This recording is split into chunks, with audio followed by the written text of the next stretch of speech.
Bisbee, the insight you need. I'm Juju. The U.S. authorities plan to tighten restrictions on exports of advanced semiconductor technologies to China has had a ripple effect on the global semiconductor supply chain. With more restrictions from the U.S., more semiconductor companies will suffer. Already, recent restrictions have led to global chip giants slashing jobs and losing nearly $240 billion in value. Lam Research, one of the three biggest providers of chip manufacturing equipment in the U.S., has laid off 1,300 workers, about 7% of its workforce.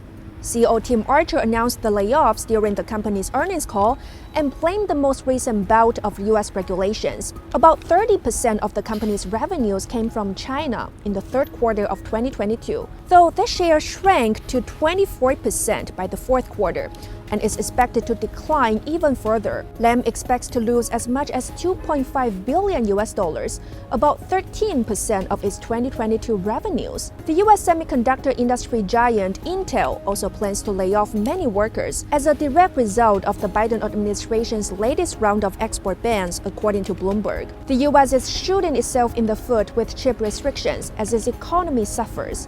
CEO Peter Winick of chip giant ASML said that ending ties with China ultimately could cost up to $100 billion in sales.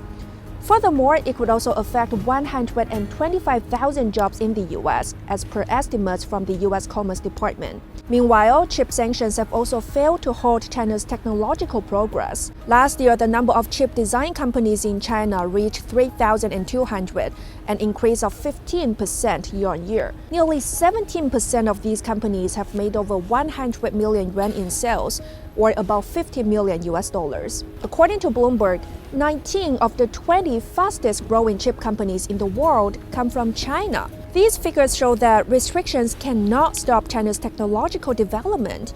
Just like what ASML CEO Peter Winick said, and I quote, "The more you put them under pressure, the more likely it is that they will double up their efforts in building lithography machines that can rival those of ASML. If the U.S. can cooperate with China in the chip sector, that will be conducive to the common interests of both sides and the entire semiconductor supply chain."